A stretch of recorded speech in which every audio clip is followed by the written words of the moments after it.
Hi, I'm Aldyn, and I wanted to share kind of a personal story with you about my twin flame journey. There have been, currently when this video is being shot, there have been a lot of fires where I live, this past week, not right where I live, otherwise, of course, this place would be burned down, which normally I wouldn't kind of be saying stuff like that, but didn't come, too far away. Just like I think stuff was burning like 10 miles away or something.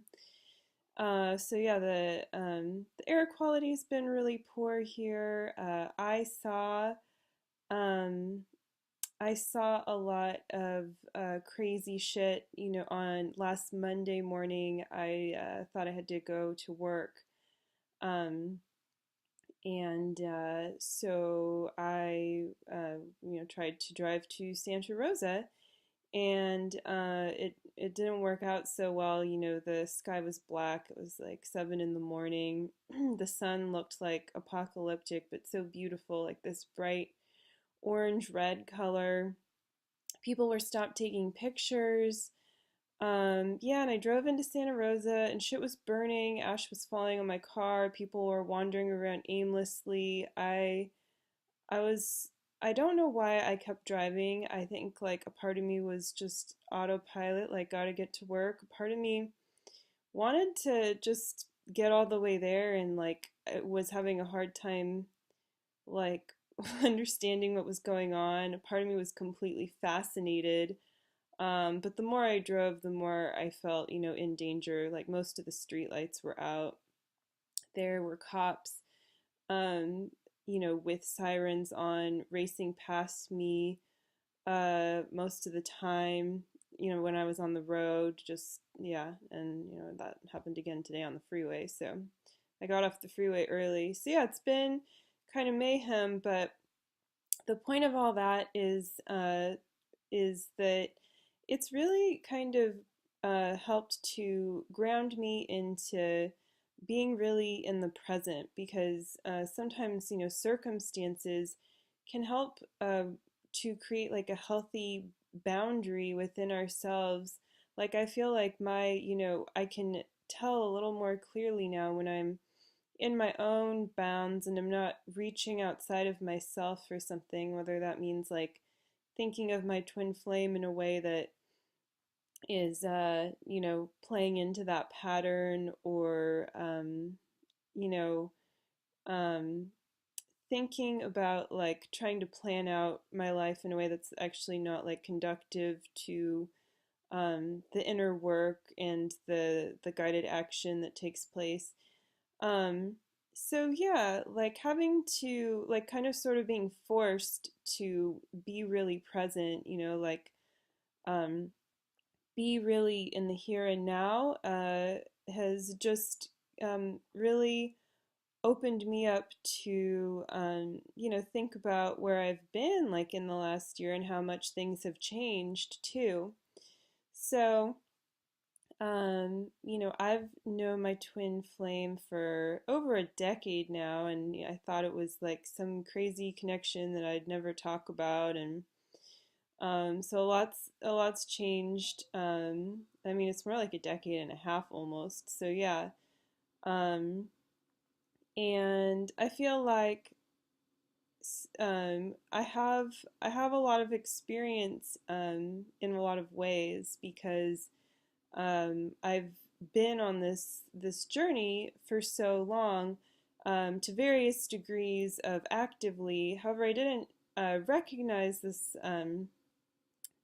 man as my twin flame. I didn't know the terminology until probably like 2015 or something like that. Um, so yeah, I mean, before that, it was before I understood or like knew how to put into words what was happening between him and me. It would get really dicey to talk about with most people, and so I completely shut it out after a while. I just stopped talking about it. because I didn't know how to make a go of it with him. It always didn't work.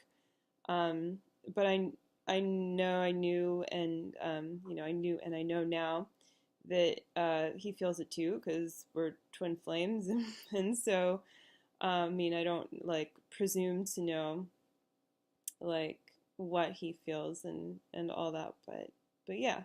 So yeah, kind of like fast forward to around this time last year, and a lot of things were changing for me. I got kind of really abruptly fired from my job for like no reason. I got like 3 weeks severance, and I claimed unemployment because it was just like it didn't make sense to me. I was working as an herbalist, but it was retail, and what was so funny is that I got myself out of this other job working as a herbalist, which was really mostly retail, and I thought this job was going to be like so much better, and I would start a private practice and everything, and it turned out to be like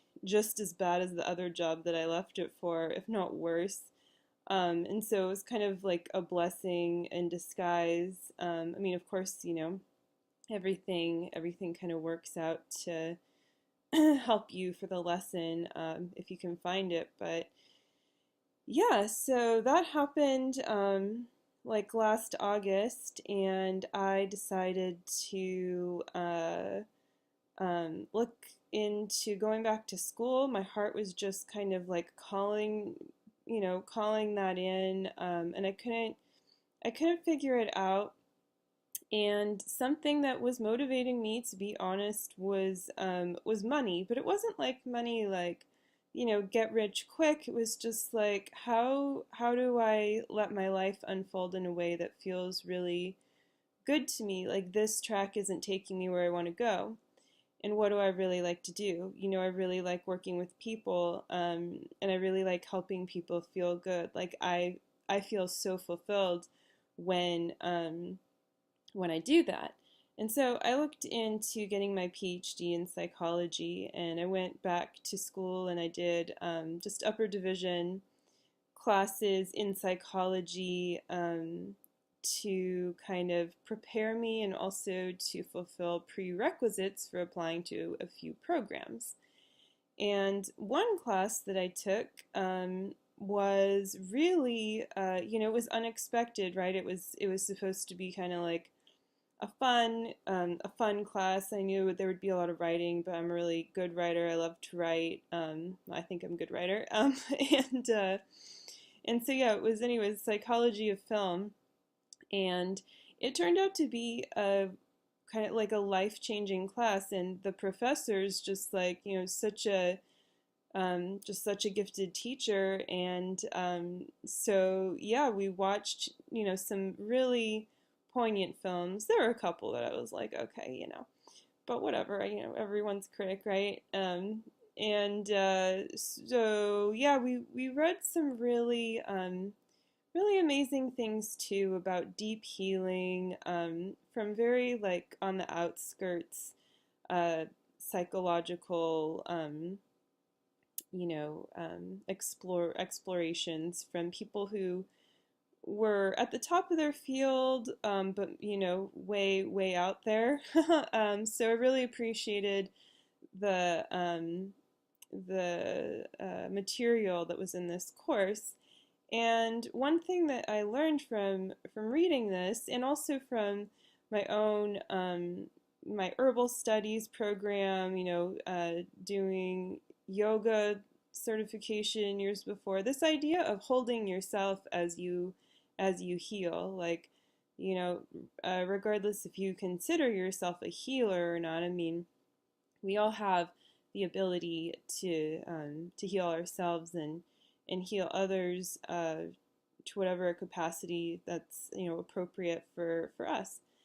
And so anyway, like I read this thing about kind of like the dark night of the soul, basically. It's just like it's okay to feel really bad about something and take yourself there and feel safe in doing that. And this psychologist kind of went on to describe that they themselves had spent, I don't know if it was weeks or months, kind of like moping around like sort of a crazy person, on the outside, and they were doing deep, deep healing, and came out the other end changed by it. It changed their life, and what they had to do was allow themselves to go to that really, that hurt place, to allow that part of themselves that they had thrown out, I think as they described it, back to the table. Um, and so, like similar framework to doing the mirror exercise, right? Mirroring that part of you back into your heart with love that you've thrown out, whether on purpose or not. And so, um, I was kind of in a big transitional moment when after I'd been doing kind of more the same thing for a few years, thinking I was on track to do herbal stuff.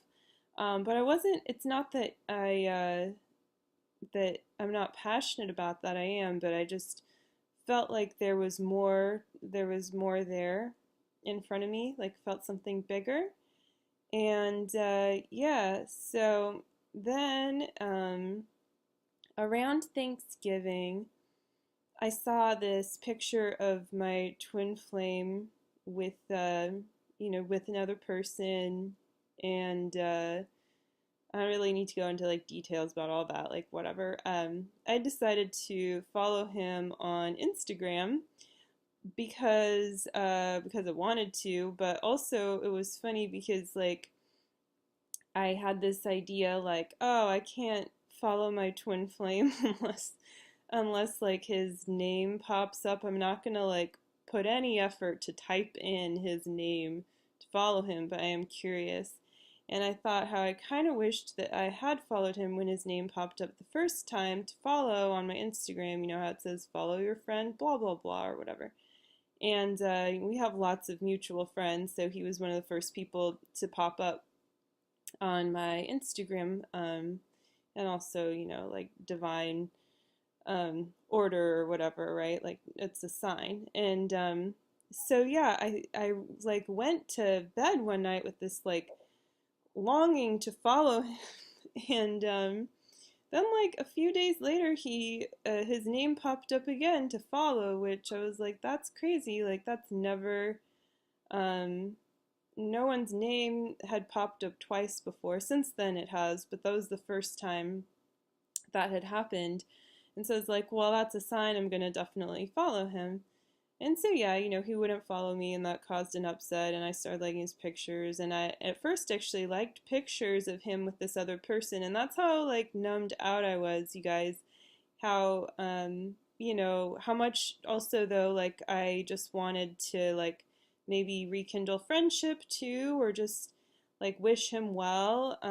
But also, like, being really numbed out to the way I really felt at the same time. So, um, yeah, come Thanksgiving, I saw this picture, and I had just come back from being with my family, which was like trigger, trigger, trigger, trigger, trigger. Like I mean, I think a lot of people have that experience, and for me, it's very difficult for me to be around, my immediate family, because I feel like it's very difficult for me to be myself and express myself. Um, so, like I don't want to compromise who I am or change, and so I've had to set boundaries since then around that. But yeah, so I was very upset already and emotionally, kind of like raw. And so I saw this picture, and at first it was funny because it took a couple of days. Like, at first it's like, okay, and I don't even remember if I liked it or not. I don't think so, but I can't quite remember. And all of a sudden, it just hit me. I was supposed to do this craft, gift fair for Christmas. I was selling my herbal teas that I was making at the time. And this is not the kind of thing that I would usually skip out on. Like that was something that I was really passionate about doing and sharing. Um, you know, at that time, like about a year ago. But and I also am like pretty good with honoring commitments, so it was really unlike me to just not show up to this event. I didn't tell anyone I wasn't gonna go. I just I couldn't do it. All of a sudden I got like it was like I was like waking up in a place that had been asleep for a long time and it hurt really bad. Like when you sit cross-legged and your leg is numb and then you come to in that spot and it kind of it hurts for a little bit. So I let myself, experience that and get really grim and um, like just about get real about how I felt about seeing that picture and like about this separation that was happening when I felt him pretty strongly for years, and I just kind of ignored it, or like I even tried to get rid of this energy, which is funny, and maybe in another video could talk more about that. But yeah, so I was kind of like living a lie in a way for years. At the same time, I do honor like that all of the experiences that I had, you know, um, make me who I am today, and and I feel really uh, grateful, really, a lot of gratitude for like my path to go to herbal school to learn about flowers, flower essences, to go traveling and try different things, teaching overseas and doing yoga certification overseas. And anyway, all these experiences that I had because of just because I was of following following my desire, but at the same time I was ignoring a big piece of that on some level, because I didn't think it was for me. I didn't think I could have um, what was right there, what I desire. And I began to wake up and realize, just a little less than a year ago, that I was that something was just terribly wrong. I didn't know. I knew I'd heard about twin flames. I knew this guy's my twin flame, kind of. Even when I just heard the word, I was like, oh, I know who mine is. But I ignored it for like a year or two. And then this day, that I was having this kind of dark awakening, I looked up more about twin flames, okay? And I found some of the worst information out there, like that you don't want to read when you're having like a dark night of the soul. And it was just like, you're some people will have really spiritual sex with their twin flames in this lifetime, and it's like having sex with no other. It's just because it's, people describe it as like a, holy spiritual experience. But many of us are not really meant to be with our twin flames in this lifetime, and so you will experience a life of pain, most likely, if you have met your twin flame and you have one on Earth. And I was like, so it got me for a second. Like, first second, I was just like, ugh. And then I was like, this is this is bullshit. This is like those astrologers out there who, make you afraid of the aspects in your chart. It's like, well, that's like your natal chart. What are you going to do? Like, be afraid of it? Like, that's stupid. So, yeah, I was like, there has to be there has to be more. And I started, researching more, and a lot of the content was just like that. Even if it was sugar coated or something, there was just something in there that was like, a little bit of poison. And I didn't like it. And then I found Jeff and Shilia's YouTube video. I mean, one YouTube video, whatever one it was. I could probably go back and look, but I don't remember right now. Um, and I was like, well, they seem really wholesome, um, and like they're not like doing what all these other people are doing that I don't like. Like I feel like these are trustworthy people. And I felt that, and that was really cool because I'm like, well, there's more about twin flames. Like someone is doing something positive about twin flames, and everything they're saying, it makes sense to me. Like, oh, like this whole runner chaser dynamic. Well, really, like there's just the runner, okay, but still, just all these things that I didn't understand before started to come together, and I started to, look at parts of myself rather than blaming my twin flame, for being him. And so I really started to love myself on a deeper level. And right after the holidays, I joined TFAS, Twin Flame Ascension School, with Jeff and Shalia, and I started kind of having like a lot of blocks come up around going back to school for my PhD in psychology, even though I really wanted to do that. And part of it was kind of money and control issues with my family, having to kind of ask them for help, and having them be, like, these are people who have a lot of resources, right? Having, like, feeling like I couldn't be myself, or like I was being manipulated, felt really icky. And the whole thing with the different programs I was looking at, it was always kind of like I had to give up something to do the program. I had to give up years of my life. I had to move. Not that I'm against moving at all, but um, like I had to take classes that I'm actually not interested in.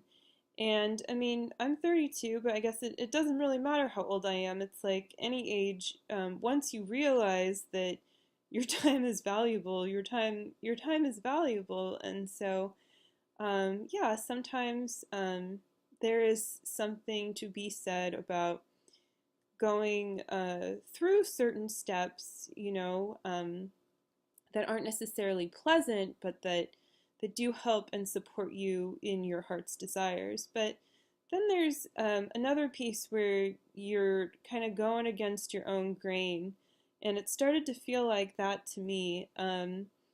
It just felt complicated, bureaucratic, and whatever. You know what? Like, it's a great thing, but there are other ways to help people, besides being a psychologist, right? So yeah, I felt like it was time to do a deep reading with Shalia and Jeff. So I did their multi-analysis reading, and I wasn't even asking if I should or should not do the PhD program so much as I was saying, with my question that I had, like, I'm having a lot of issues come up, with like money and stuff, and just like I'm not sure how to approach my near future.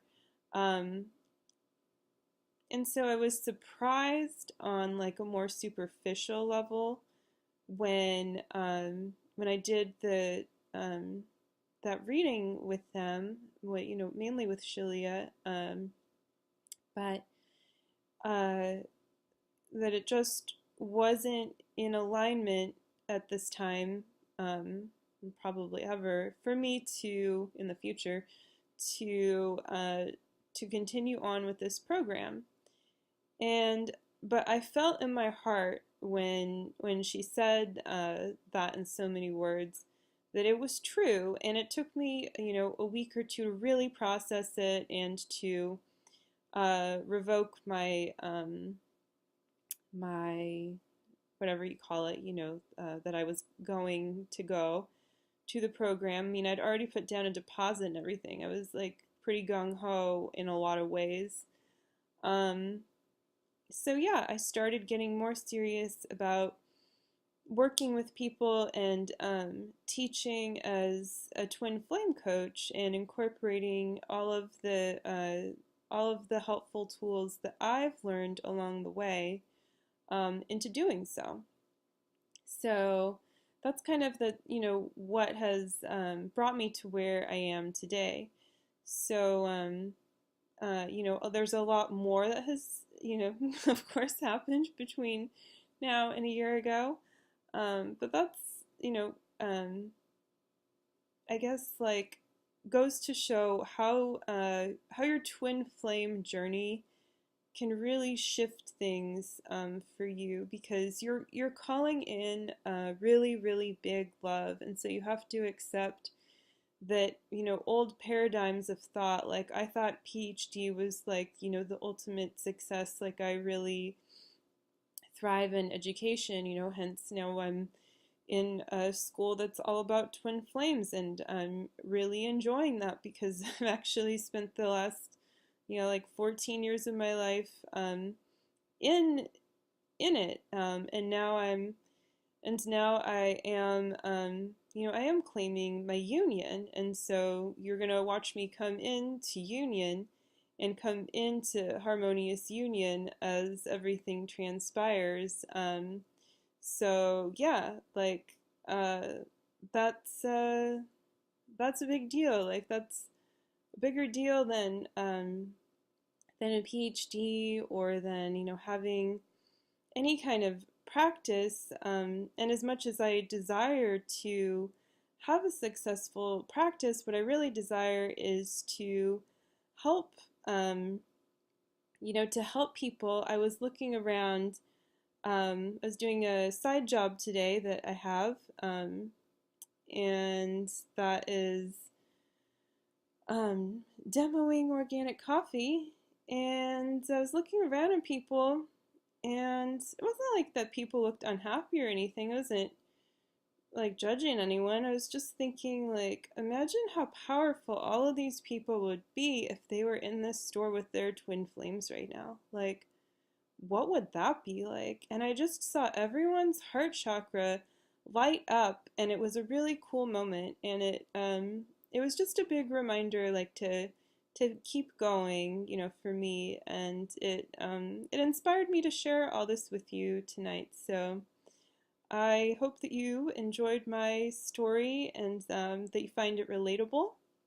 And feel free to share this, and please like and subscribe to my channel if you're enjoying the content. And yeah, I offer coaching and other sessions at harmonious-twin-flame-union.com. All the info's below, so yeah, so you can check it all out there. And I guess that's all I have to say. Whew, that felt like a lot. So thanks for listening, and we'll see you later. Bye.